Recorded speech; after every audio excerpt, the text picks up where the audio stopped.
Welcome to Southern Bid-ness, our inauguration edition. I don't know if y'all know it or not, but there is a presidential inauguration going on today. You may not see anything in the news about it. They hadn't done a lot of coverage on it, but I'm here to tell you it's exciting. It's exciting to have our first African American president. Now in the South, the place where race is a big deal, has been for not that many years ago, since we've been having separate schools, separate water fountains, and even today racism is more overt in the South than it is in other places. But I'll be glad for the day when instead of having a great black president, we can just have a great president. Wouldn't that be something? I think about the old joke about the two farmers, and they had two cows and couldn't tell them apart, and one of them said, I'm going to cut the tail halfway up on mine and we'll be able to tell. But then the next day, that other cow got caught in a fence, cut off part of his tail, and they were back where they started. So the farmer said, I'm going to cut a little hole in this boy's ear, and we'll be able to tell the difference that way. But then the next day, the other one got caught in the barbed wire fence and cut a hole in his ear.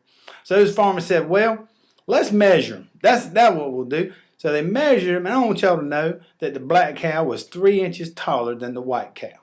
Now, that's a silly story, but the fact is that people will say they're colorblind. You are not colorblind. And even if you are colorblind, what that means is you can't see red and green. I don't know if y'all know how colorblind really works.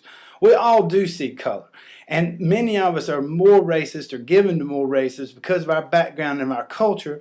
But really, to me, it's not a matter of whether you have racist thoughts. It's whether you move in a racist way. You can't help sometimes what you think. It's just in your background. I had a friend one time that told me that if you're racist, you're really just being lazy. Because you know better. You know better, but you're listening, and what kind of comes up for you is from your background, and sometimes you forget. You're lazy, so you generalize. So don't be lazy. And if you are being lazy, and or you know somebody that's being kind of lazy, don't be self-righteous with them. They're trying. Everybody's trying.